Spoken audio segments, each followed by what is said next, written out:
When we look at Group A, anything could still happen with Group A. It's looking, W7M obviously through, but when we talk about top spot, it is still possible for teams to overtake them.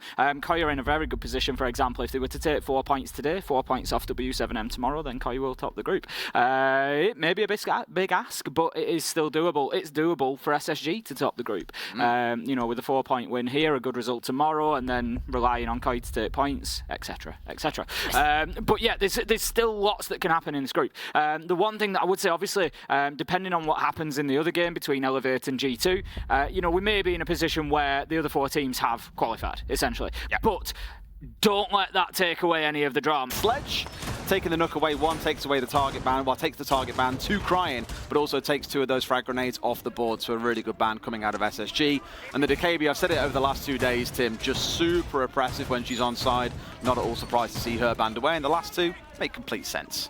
Yeah, like I sort of said yesterday, really, for me, a lot of the time now when I'm looking at the bans, obviously there's the interest in who has been banned, but there's also a big interest in who has not, who's made it through, and how does that affect the lineup in the game. Now, Valkyrie's made it through, for example, not been picked just yet, but there's that opportunity for Valkyrie to be brought along. Solis has made it through, so we've got crying on the IQ. It all plays into, having to change things around as it is, those haven't been picked up just yet, but I am certain that we will be seeing some Solis as a minimum through this game. I'm wondering if Koi have just blindly believed there was going to be a Valk or a Solis on side, and that's why the IQ is what I'm wondering, if they've just not sent the drones in out of safety and thought, not really got the entire line. Because the thing is, the difficulty that attackers have got now, they send in the drones to find out the lineup. If there's a Solis on there, they're losing the drones. So it's one of those, it's a catch-22. Do you go in to try and find that there's a Solis, or do you just leave it and guess that there might be? That's exactly it. Here we go then. Yeti holding out inside of CC right now, looking to hold back some of the pressure from Break, but from downstairs, it's Spoit, the little demon from hell. Finds him on the shutdown. That's the entry in this series. Hot and cold, looking to try and get something back on the other side, but it's simply not happening. Just going to be holding the line on the balcony there, Kanto. He's playing from the 90-degree angle on the corner. He can watch both potential run-outs. Rampy's going to take a bit of damage there as well, down to about 50. We've had a few exchanges on both sides at the minute. Spoit and Kanto also taking, I won't even call it chip damage, it's a bit more than that. But looking at pretty good so far for Koi. They've got themselves 1 kill on the board. They've got a minute 40 left on the clock, so plenty of time to go. SSG have largely been forced back in towards site and that sort of semi-extension area in office. So Koi can get to work. Alrighty, it's one of those ones where I'm just kind of concerned for Rogue more than anything. Rogue, I'm going to keep saying this, I've been doing it every day. More concerned for Koi because they still haven't unsettled a couple of the players from SSG that have been in these real power positions. They're taking it quite slow. It reminds me of Dark Zero yesterday. No real pace being shown just yet, and Hot and Cold's going to find one for free here without being pushed as a team. 2 kills coming back for SSG, a 3 versus 3, and numbers are drawn even. That little segment there of the round has worked out really well for SSG, leveling things up and getting a couple of big operators off the board, particularly the Sledge you mentioned, obviously, the limited grenades and utility that is on the side of the attackers, particularly for explosives, and so taking Leon down is going to be a big use there. Now Fultz is on the Aruni, he's got his laser gate in front of him, but the wall I think has been reinforced as well behind it, so yeah, they did have that sort of wall open to begin with, but the reinforcement just thrown up there to shift the strategy, and I like that from SSG, a nice bit of adaptability. It is, yeah, final 30 seconds coming out. This is the frustration point for Koi, I think, as well as they realise that they're going to have to just force this one a bit gung-ho, push into sight and try and make some magic happen. They're down a couple of operators, 3 claymores in back pocket, not really any use when it comes to the execute. The problem is, Tim, they're the other side of the map with 15 seconds still to go. They've got to get a bit of a jog on here if they want to get their way through. There's no clearance inside of office itself, which means they are walking into a slaughter. Crying finds one, Fultz another. Spoit is not for too long for this world as he's down to a slither of HP. SSG tucking themselves away, and they barely had to move their feet that round. That was great play from the 3 of SSG that remained after the first minute or two. Koi came in, got themselves a nice entry kill, started to get positioned around the map, and you thought, this is looking good for them. But there was just then that passage of play around the minute mark where SSG managed to pick up a couple of kills, and it really broke the back of the Koi attack. They just didn't really maintain the shape after that. They didn't really have any direction. And like you say, it came down to that last 15-second run-in. Let let me tell you now, if an attacking team is running into site with 15 seconds left to go, then the round has gone wrong. And Koi obviously going to have to change things up this time. Now, they're going to be pushing into a similar position. They're going to be pushing into the top floor, because I imagine that's where we're going to see SSG largely holding. Yes, Frostmat's already being deployed up there. We've got reinforcements going on the armory wall, I would guess, and they're going to be trying... no reinforcements on the armory wall just yet. But they're going to be keeping hold of the top floor for as long as possible. 10 seconds left. The thing I worry about from watching that last round now, I keep on thinking about it more and more, is it reminds me so much of the DZ Secret game yesterday, where DZ, for those who didn't see the game, did often just kind of sit back and, on the attacking side, but quite slow. They took things very slow in the same way we saw Koi do. And Secret some rounds had to just wait for them to come in at the last 20 seconds and bring out a bit of a slaughter. And I go back to how Koi were on day one. It was very messy and individual play out of them, when normally their strength is their ability to execute and play as a team. If they don't get that back online, this could turn out to be a really difficult series for them. But let's see how rounds 2 and 3 go. Yeti being droned out, so that's a key bit of information. Inside 25 seconds, they know there is a player inside of CC. Now the big thing to look out for is how they deal with this. Are they going to drone in 3, 4, 5 times over? Are they going to get 2 players trying to push into at least guarantee a trade? Or are they just going to let the clock run down and do nothing, Tim? Well, with the Solus on side, they need to be aware of that as well. Hot and obviously going to be feeding that information in, and if they stood on drones, guess what? He can see them. There we go. He knows that one's coming in, going to have a look, can't find himself a kill, but... oh, no, he does. He manages to get it. Kanto backs out because there's a challenge, I think, from Yeti inside of CCTV, and it just forced him into the line of sight. And again, Des, what an excellent opportunity we've just had to see the power of Solus in action. I mean, Yeti's even looking and trying to take different gunfights, assuming he's going to get pushed at the same time, but once again, it was only Spoit looking to make the move. And here he is trying to peek off down the left-hand side. Bolts takes him out for free. A second player is nearly dying to the exact same spot that Kanto did. Koi looked lost him. That was the strange one for me. Kanto died on that door.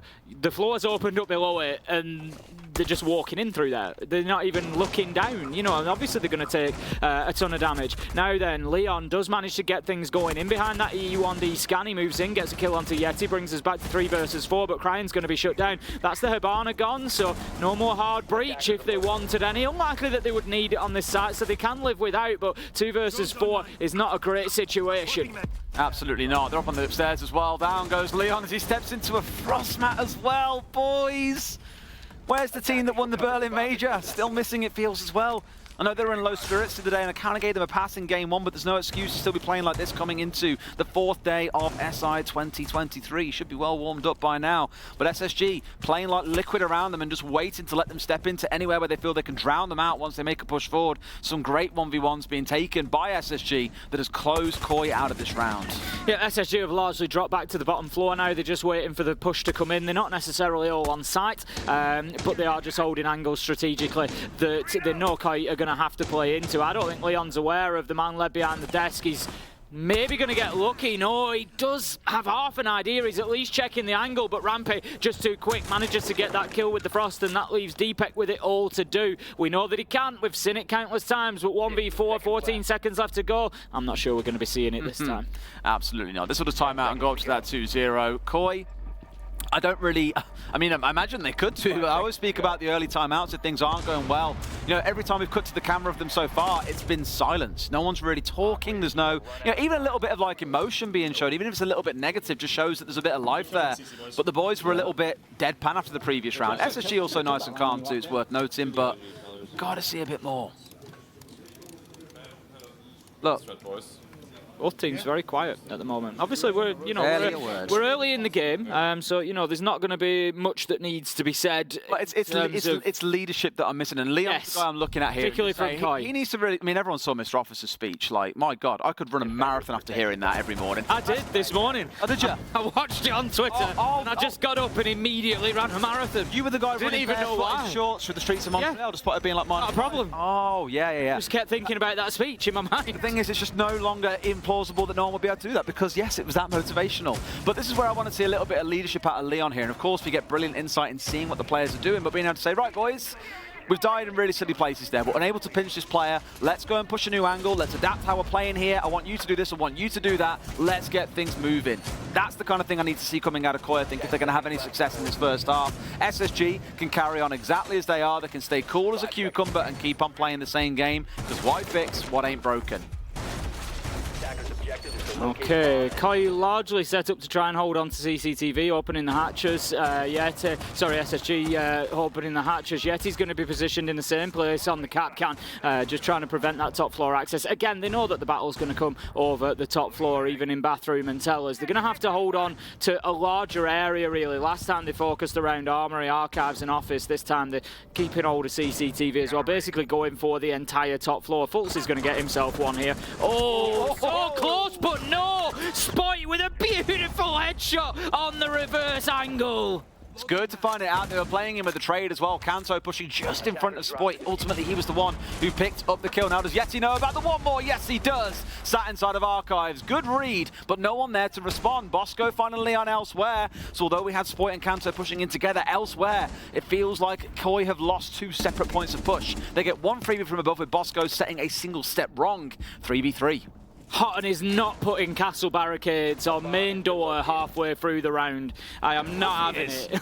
I am not having it. He should not be getting away with that. He's on low health anyway, and that's the sort of thing that really needs to be getting punished. It's 3 versus 3 at the minute. SSG are certainly looking the better team. They are losing bodies along the way. Koi are managing to find kills, so that's something for them to build on at least. They've got a little bit of top floor control now, so not terrible. Hot and cold, don't get excited. It's just the Gemini decoy. Shoot and move, shoot and move. Doesn't want to stay still, knowing that he could get pre-fired on the spot or the ceiling above him being opened up. That's what now seeing coming out of Kanto with those breaching charges. Always fun with Ash when you have breaching rounds and breaching charges on the same operator. Really does test your ability to say the right word, Tim, which, believe it or not, is harder for me than it looks. Either way, I learnt that in the intro, Des. We even practiced. Honestly, I'm so disappointed. We're going to have to. Let's do it again tomorrow. Let's do it tomorrow. I love how we have the same idea at the same time. That's already. It's almost as if we're completely in sync. Don't watch the intro back. It's on Twitter. It's too late. Hot and cold is moving away as again more of these breaching charges, breaching charges are going off. A nade rolling on through from Spoit. So Koi have taken things slow with the time they've got available, which is good, I think. But they've got to be so conscious of the backstab coming out of Yeti. They have no drones out on the field. There's nothing left. 2 of them are dead in the back pocket of Leon and Crying. But here we go. Kanto on the flank watch brings down 1. It's all down to Rampy against 3. This is better from Koi. And they've... Rampy! What a shot! Sit down, Deepek, taken down out of the window. But Rampy unlikely to get much more than a bit of a flare kill there as he's down to 10, 15 HP. And surely a matter of time, 14 seconds left to go. But they don't have the diffuser, Des. He might do this. This was 1v3, let's not forget. They don't have the diffuser. Out goes an aid from Spoit. He's not going to find it. And surely not Rampy! What a performance in that round! 1v3, and it all started with a kill that I thought would be the only one he'd find. Reset. Good fucking round, Rampy. Let's go, baby. Can't understand shit, bro. Let's get this next free attack. Kanto, can I smash Kanto? Oh boy. Oh boy. You can't be losing those boys. They played it so well up until those last 20 seconds or so, and then kind of panicked, isolated into these 1v1s, and it's the M&M effect, Tim, losing the XV1s that just never seems to come their way. Great play by Rampy, and I was a little bit panicked for him at first because he planted his feet behind the toolbox. Koi must have known exactly where he was, but still could not find the shots to finish him off and started to panic as soon as we got in towards those last 10. Beautiful play by Rampy. Good to see him getting some numbers up. He has been a little bit quiet so far at this SI. Koi again are going to be kicking themselves, and you heard Leon. Boys, let's get these next 3 rounds. I think it's going to take a few more words than that, Leon, to turn this ship around. Honest. The thing is, there's a lesson to be learned for Koi there. I don't know exactly what happened to the diffuser in all the chaos at the end of the round there, but the fact of the matter was that the 2 remaining players who went in there in that one, when it had come down to 1v2, they didn't have the diffuser in hand, and with 15 seconds left to go, they didn't have an option to retrieve it, and it limited their options in the round. They had to go for the kill. It forced trust them. Rampy is unlikely to be able to challenge a plant going down. If they had the diffuser there available, they could get in, they could plant it in the shower area behind the wall, they've got protection. There's no way that Rampy can make that challenge with his low health. So, you know, you just got to be making sure, and I know that the circumstances may have been, if it's dropped outside the window, that's exactly it. I know that, but Koi, they knew they had to dying outside of the window with the diffuser in a 3v1. This is the thing, because Kanto was risking that window jumping, not expecting Rampy to be on the toolbox, and because he was, well, the diffuser's down outside, they can't recover it. They can't get outside the building based on where they are, so they have to look for the kill. It was just a little bit missed. Rampy must love us casting him. Oh, I mean, what, round 1 of SI 2020 got an ace, didn't he? I couldn't say, us casting Rampy at SI just creates highlight. He can pay us on PayPal later on. Yeti, the first one to fall down in this round, at least a slower start for him, sat at 1 and 4 as well. Leon looking to make use of these nades, but they're not aware of the flank. Hot and Cold has got himself down from Cash CC into, well, Cash CC, I'm wrong map there, from CC and Break Room downstairs, and has managed to get a response. 2 dead on the side of Koi in the space of a few seconds, but Spoit, whew, slap that one in the YouTube reel, boy.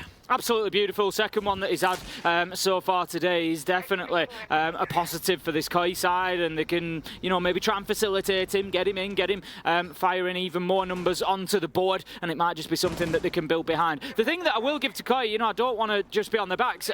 They've kept the man count very, very level. They've done a good job of that. They've, you know, where they're taking those double kills and they're dropping behind, they're not being beaten by it. They're coming back in, they're finding their frags, and they're leveling things up. Beautiful from Deepak, much better. Can get himself thinking about going into office if he wants to now. That's likely clear. 2 remaining inside of sight for SSG, but this is the problem, Des. This is where Koi have been a number of times now, and they've thrown the round away. They've not taken the opportunity. Cryin has diffuser in hand. Get thinking about how and where it's going to be planted. They've got the gadgetry for it as well. They do. I mean, you've got a 3v2 with a Ying on side.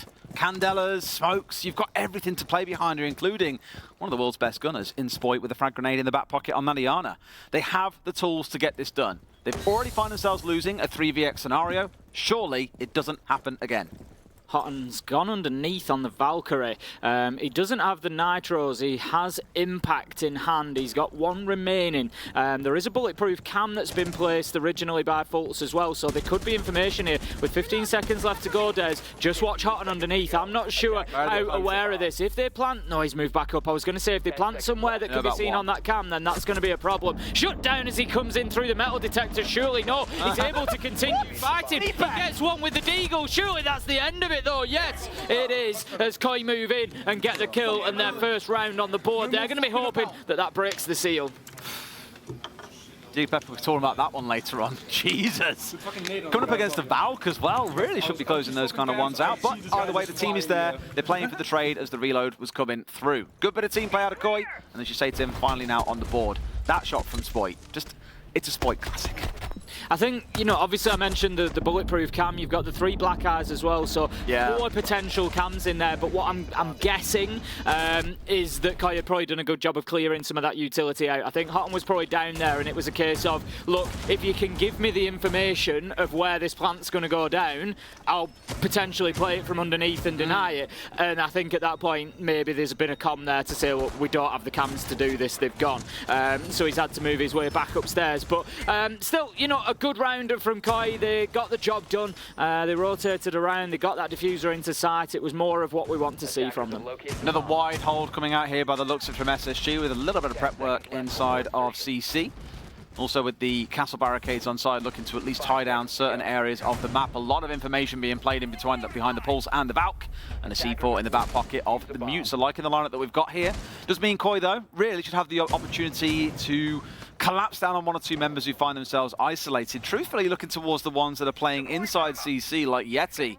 Now, where they struggled before is collapsing as a team onto these members that are holding in key places like this. So whether or not Yeti gets the spook and backs away a little bit sooner, or if we find that actually Koi once again are a little bit stuck in trying to clear out a really critical area of the map, remains to be seen. One thing I did note was the castle barricade going down on the security window, though, means that the player playing up there, Yeti, is a little bit safer than normal. I like that play from Hotton, just down there, you know, challenging into detention, just making Spoit back off a little bit. They can't rush in, he can't just aggress like that, but Hotton doesn't take any damage, gets himself away, goes to an alternate angle to be able to feed information in. Hotton's playing a really good game so far today. I think it's great use of him, but the positioning here is brilliant as well. Normally quite a hot zone CC, but because of the more passive pressure coming out of Koi, they can afford to move 2 players in here and get the cardiac sensor scanning on the outside. They know everything that's coming here. Look at him, feeding every information that there are 3 players out there on the south side, and all Yeti's got to do is point his gun skyward. Impact coming out there does chip onto Leon. Surprised it caught him there, to be honest, but there's 2 of them ready to swing as the C4 comes out,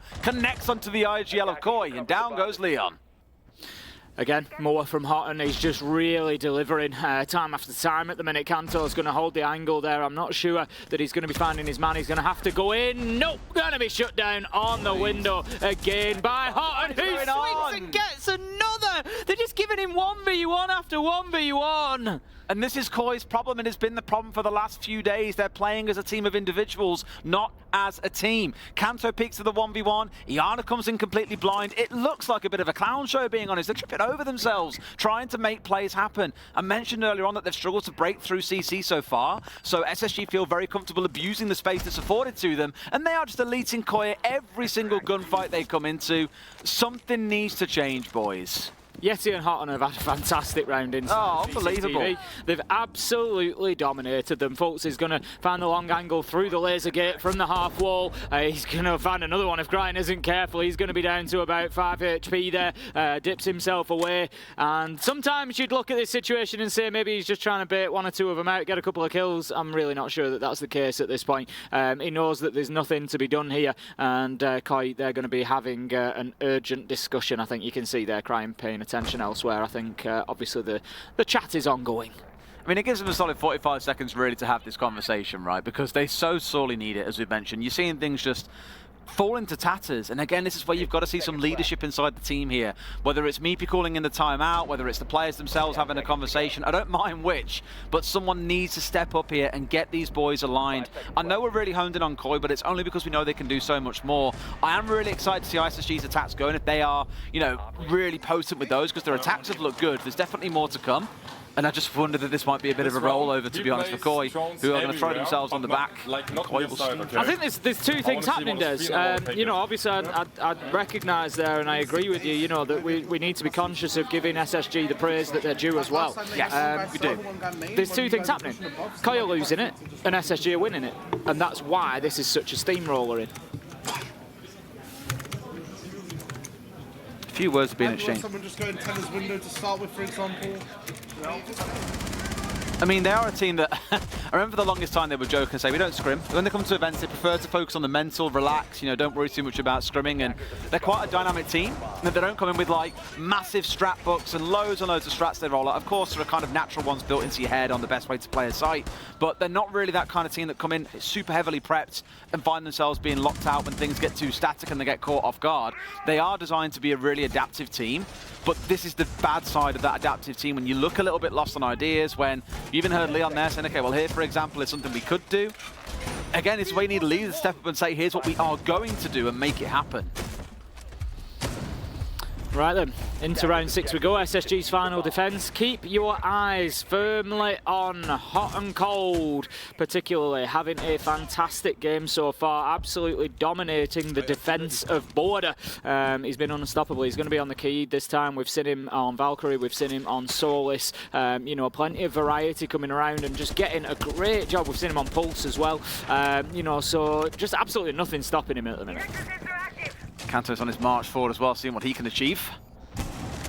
Playing alongside Sport, it feels we've had that as a bit of a duo stacking up throughout. Now Yeti feeling clearly extremely confident. It's no longer about holding just CC by itself. It's now looking to own the balcony outside it as well. Supported by Hot and Cold playing off on 90. Remembering again that they're not actually holding that as the site. It, of course, isn't a site on Border, but it's just the amount of time that they know they're going to be able to drain away from Koi, who once again step into isolated 1v1. Spoit caught out with so much of a whisper from anyone else on the side of Koi.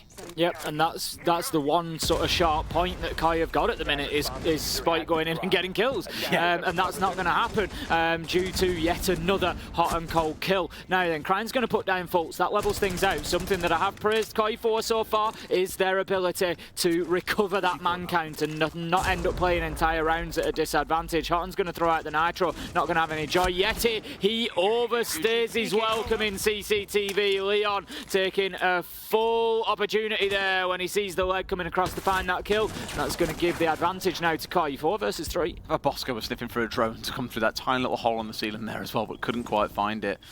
Now, yes, we are in that numbers advantage. I'm only nervous because of how the previous 3v1 went down, with Rampy clutching up big time. But they're in a good spot. They've got 75 seconds to play with. They've still got a lot of breaching rounds. 9 of them, for example, breaching charges, sorry. Again, catching me out. 9 of those in back pocket. There is a lot of floor space they can open up here to make it uncomfortable for SSG playing on the site itself. But right now, they're just sitting and waiting to see what comes next. You've still got the Solus running around off site currently. Invents, in fact, now I'm a liar, is inside of sight. I saw a player to the north and thought it might be Solus out there sniffing out exactly what's going on. But 2 on site, 1 playing off right now. Potential backstab coming in for Rampy.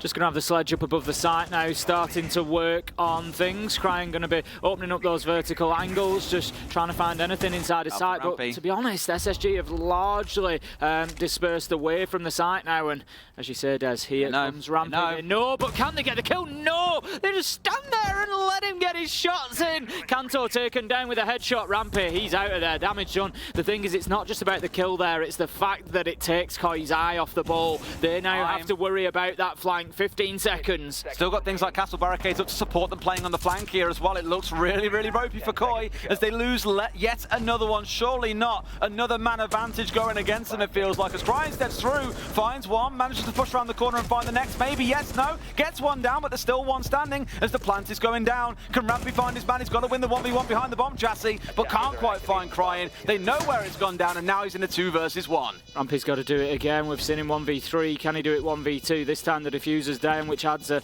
extra layer of difficulty. He's working against the clock. He's going to set off that metal detector, which should just tell Koi exactly where he's pushing from. There's the final shot from Deepak. That was a nice end to the round from Koi. It was a big contrast to the 1v3 that Rampy won. They focused on that objective. They had the tools that they needed, got it down on the ground, and were able to close it out. Well played, Koi. A lot of it coming from Cryin as well. Yep. Got the entry early in the round, moved his way forwards, made a big couple of kills here, come through for his team. Otherwise, this could have gone extremely wrong, as they'd have had the ability to deny the plant going down inside of supply. And a good 2v1 being played out at the end, again involving Cryin. So, here we go with the side swap. Not going to lie to you, Tim, at a 4-2 scoreline, it feels like Koi has stolen a couple of rounds there. I think on the rounds where SSG have won, they've looked incredibly dominant. The ones with Koi, a little less so, though some maybe would argue it could be a 3-3 if they hadn't given away that 1v3 against Rampy. Well, this is it. There's lots of ways to look at it. You know, I would look at those 6 rounds and I'd say that SSG absolutely look like the superior team. I think, you know, anybody would probably struggle to argue that point. You know, SSG do look like the superior team. That said, they've only got a 4-2. So you've got to ask, have SSG, you know, done enough? They've looked very good. Have they capitalised enough on Koi's weakness? You know, should SSG be 5-1-6-0? If we get towards the end of this and Koi starts stringing a couple of rounds together on defence and all of a sudden it's 4-4, I'm sure, you know, we probably are going to have to ask that question. We'll see if we get to that point. Here we go. See how sharp SSG can look on their attacks. Big one for me, really, when I think about SSG, is historically they were one of the more, you know, air quote, structured teams that could pull together some really good attacks. When I was sat speaking to Fresh earlier on, we were both saying how realistically between the two teams there is a very big difference in style, where SSG do like a little bit more structure. Koi, as we already commented, prefer to play it as a very loose structure, playing around each other, but otherwise trying to kind of formulate a plan as they work their way through the map. Keeps you hot on your toes and able to adapt with whatever you might come across. But for SSG, not quite sure how theirs is going to shape up. If they have good attacks here, Tim, it sets them up well for Bank as well, I feel, because the two maps feel quite similar in terms of the attack and lean that they've got, the scope of the map there is to work your way through, to take control of it quite quickly. That pace is going to be important, though. Spike just missing his man on the peak there. It was unfortunate for him. Just couldn't quite see the feet. We're going to have SSG just testing a couple of different areas here. They've dropped away from East Stairs now, relocating to maybe try and get themselves inside of CCTV and break. Hotton's just going to clear more of that off for the time being. But yeah, it's sort of shifted round to that south side a little bit more than the Archives door, which was where the initial attention went.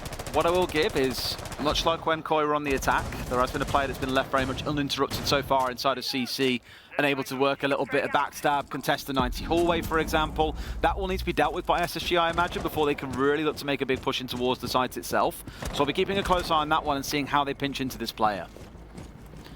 Fultz just slowly making his way in there, trying to check his angles. Prox Alarm is going to give his position away. Spite is in a opportunity maybe to challenge. He's got his rotation opened up. He does manage to find one onto Bosco and could keep going here. They've not really got an answer to him at the minute. He's going to move himself a little bit further back into Sandwich, which is a slightly safer location. And SSG really need an answer, and that answer is going to be the Selma Chargers potentially, but he's got a mute jammer on this wall, I believe, that's just next to him. I think I'm right in saying that, so they're not going to be able to breach through. There's one by his feet. Yes, yeah. Just by his feet. So he's hiding that, but they won't be able to breach that Sandwich wall.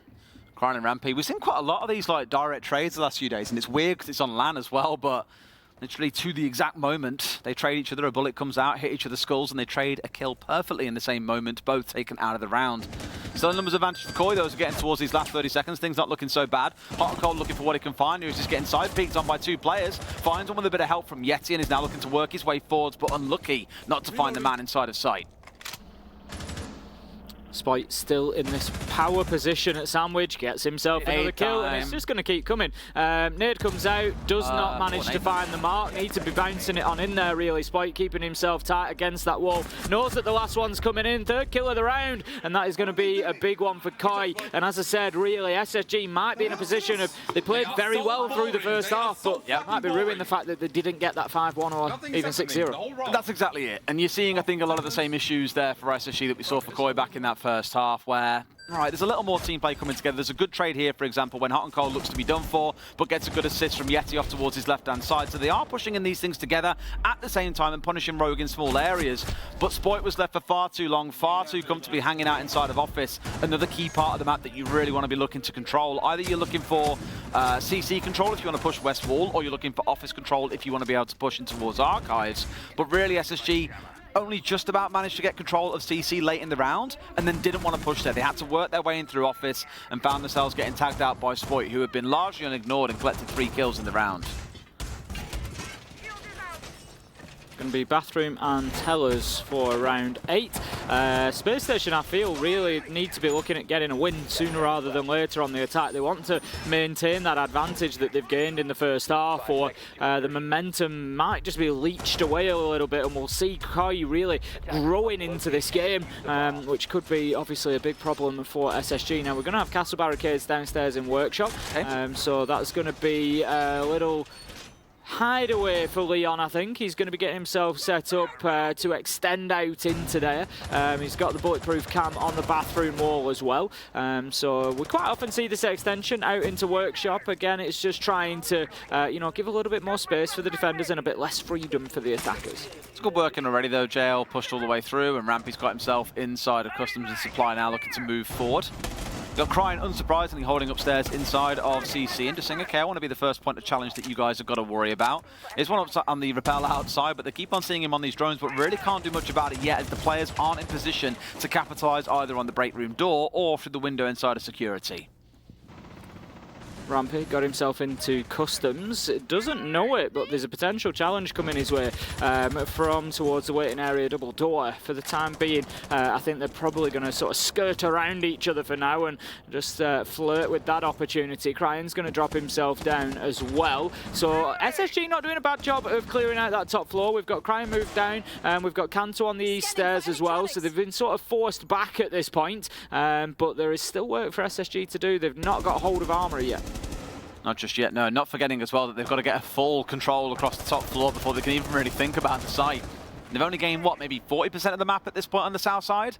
Still work to be done to force these players away from Office, from Archives. Even the one that sat inside of Armory itself is a real threat. 3 of the players upstairs from Koi right now, hoping to burn that clock down the longer we get towards 0, with just 75 seconds left in the round.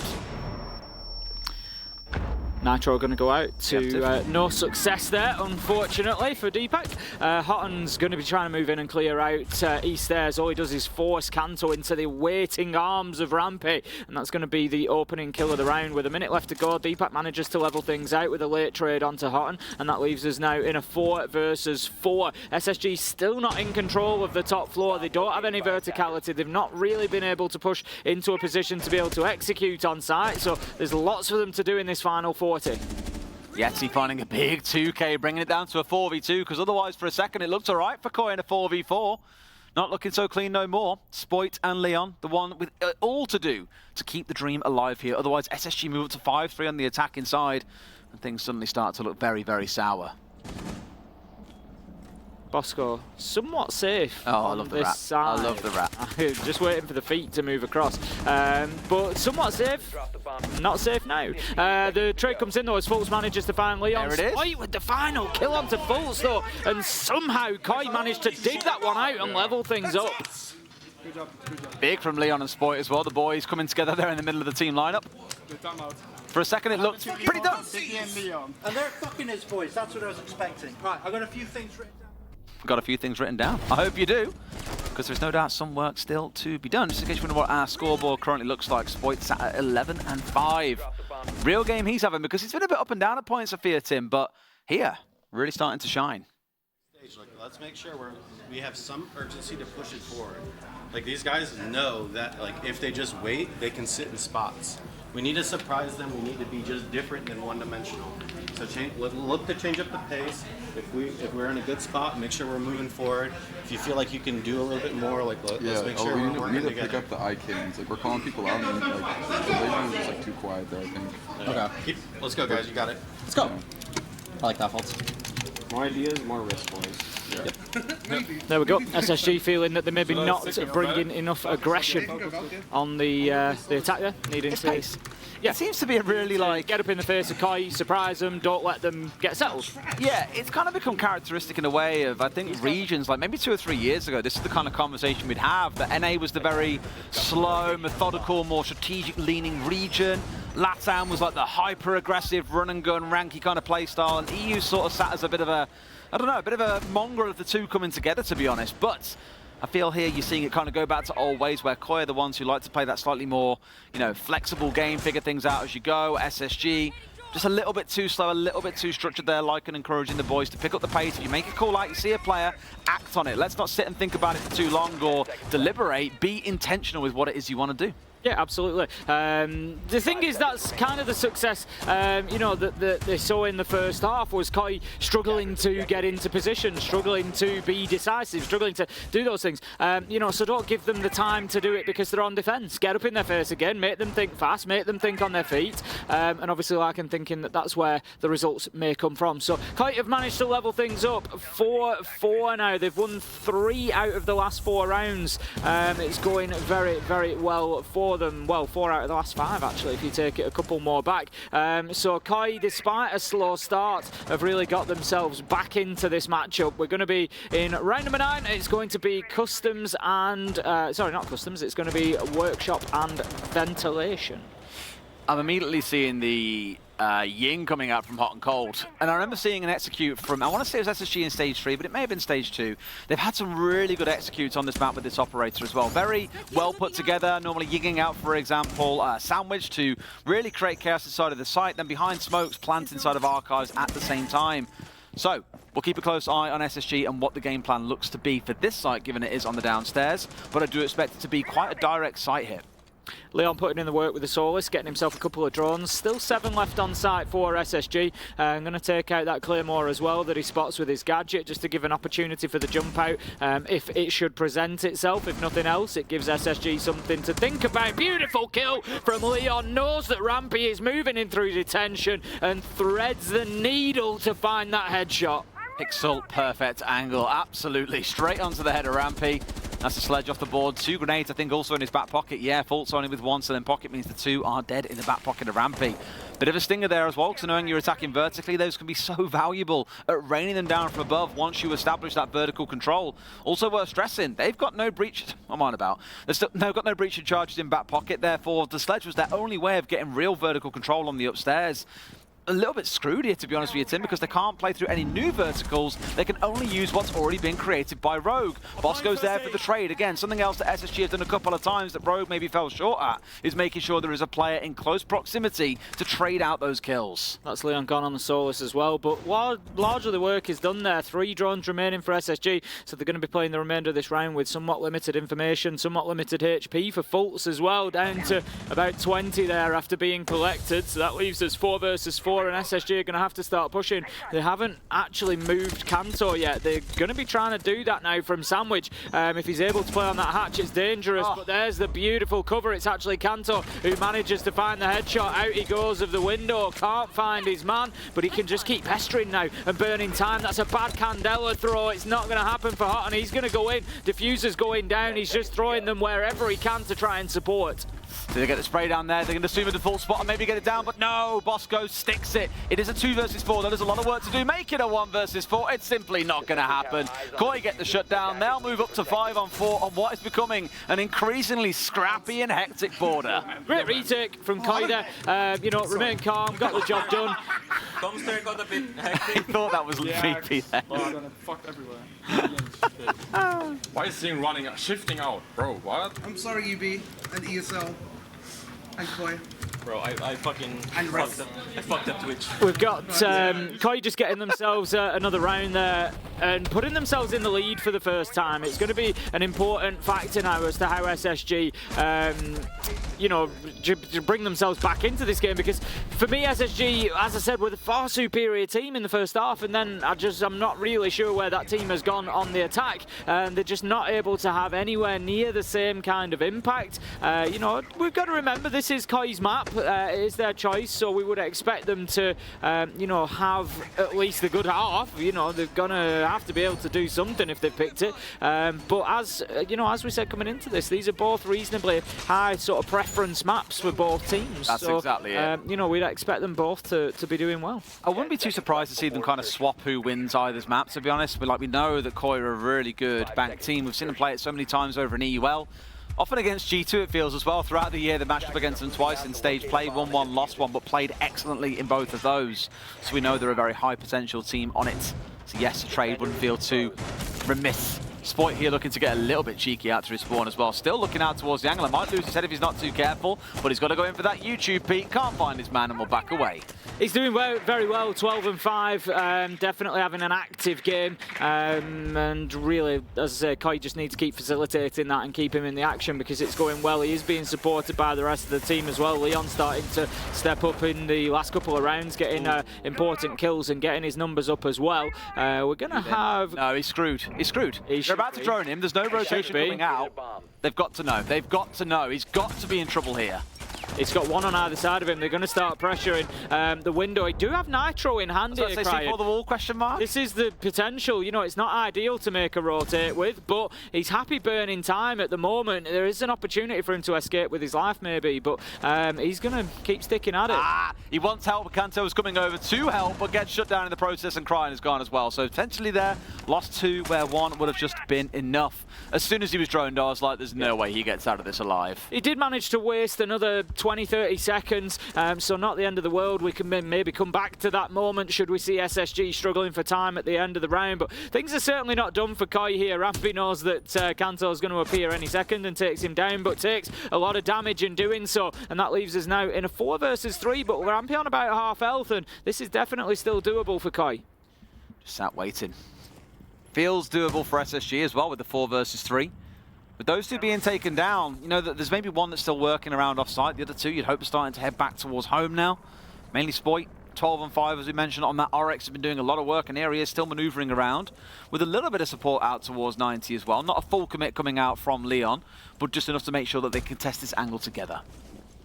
I'm just going to take down the drone. It was already caught in a mute jammer, but it does prevent it being collected at least and reused later on. Only 4 remaining for SSG now. Information may be thin on the ground, but yet he's got all the information he needs as he finds himself a headshot onto Spite, and Koi being picked apart 1 player at a time, and you start looking towards that question again, Des. We're potentially going to go 5-5 here, and we've started seeing a lot more overtime over the last couple of days, and we might have a bit more on the way. Bosco able to take down Leon as he tried to get get aggressive on the window, and it's all up to Difmark. A lot of damage done there. It's going to be Capcan traps. It now leaves 1v4, few on low health, but Bosco, he's going to get that diffuser down and planted, and it's all up to Difmark. I was about to say, you heard the story of the young Difmark 1 versus 4. I did, but it was back in Berlin, not at SI23. Shut out there very comfortably by SSG, and we're into a tactical timeout.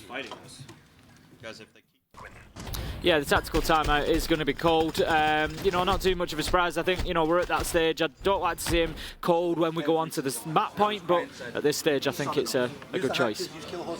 They're basically they're trying to secure a sledge underneath so he can nade things. And when he's done nading, he'll start lurking for you. Okay? Yeah. So you can understand that when they start rotating away, once sledge is naded, the only thing that's left is maybe some flank drones and sledge. So that'd be the perfect time to go and kill him. Other than that, boys, you're doing it really well. I know it's boring. I know it's a pain in the ass. But you have to keep it slow, okay? Yep. You can get aggressive in the first 60 or so seconds, as we know, get that man advantage and fuck off. But, boys, they double drone everything. They're massive pussies. They're waiting for you guys to push, okay? Yeah. These guys are actually, Let's go. Let's go, boys. From them on. What do you guys want to go back there? We just take a buck. Like we work. You fish outside there. We'll get the armory wall. We just push and pinch from above because they give us CC. Yeah, they do. All right. I remember an old mentality of Lycans was you want to coach teams and players to figure things out themselves. And maybe that's partly why he's been pretty quiet there in the last 10 seconds. He's saying to the boys, look, you know you've got the skills to figure this out. Tell us what's wrong. What have you got to improve? I love Meepy's directness as well. As we heard from Meepy there, obviously a bit of the focus is going to be on maybe taking the opportunity to isolate players, you know, after their sort of work is done. He's recognised or feels that he's recognised the style in which the sledge is being used particularly. Something for you to keep an eye on at home. Watch that as this one plays out. You know, what is Rampy doing? Is he in there on his own? Is he just going for those vertical nades and then doing as he pleases underneath? You know, that's something that you can watch out for, and then how Koi deal with it. And also how fast or how slow they look to play, because as Meepy said, 60 seconds, play nice and fast. After that, play really boring, just keep it slow. And several other words that I won't repeat for sake of not getting in trouble, Tim. Don't want to be getting in trouble, Des. I'm a love for trouble, but not that kind of trouble. Armory and Archives is going to be our round 11 site. We're guaranteed of seeing at least all 12 for regulation between Koi and SSG. Just as a reminder, top right of your screen you can see as well. This is Koi's map pick, and really they need to be keeping hold of this. We're going to bank next, which is SSG's choice, and then we will have a clubhouse decider. So we've got three pretty default maps, really, you know, that teams are going to be expected to be capable on. It's three maps that both of these teams, as we said at the beginning, are pretty keen on playing, so it's no surprise to see this one going all the way, and if that continues throughout, it won't shock me for a second. It sounds like really cliche, because obviously 3 maps is a full series, but I wouldn't feel satisfied if this series ended on bank. It would feel incomplete. I feel like Clubhouse is really where it's got to end as like the classic go-to, you know, showdown map between these two teams. Bank, of course, is going to be great. I'm looking forward to it as well, but it does need all three. Yeti with a great answer on Takanto is trying to get cheeky. Again, looking back to this comparison, this war over CC that we've seen throughout this entire game, look at the difference. Already CC has been dealt with by SSG really rapid here inside the first 75 seconds. Ryan's still there though.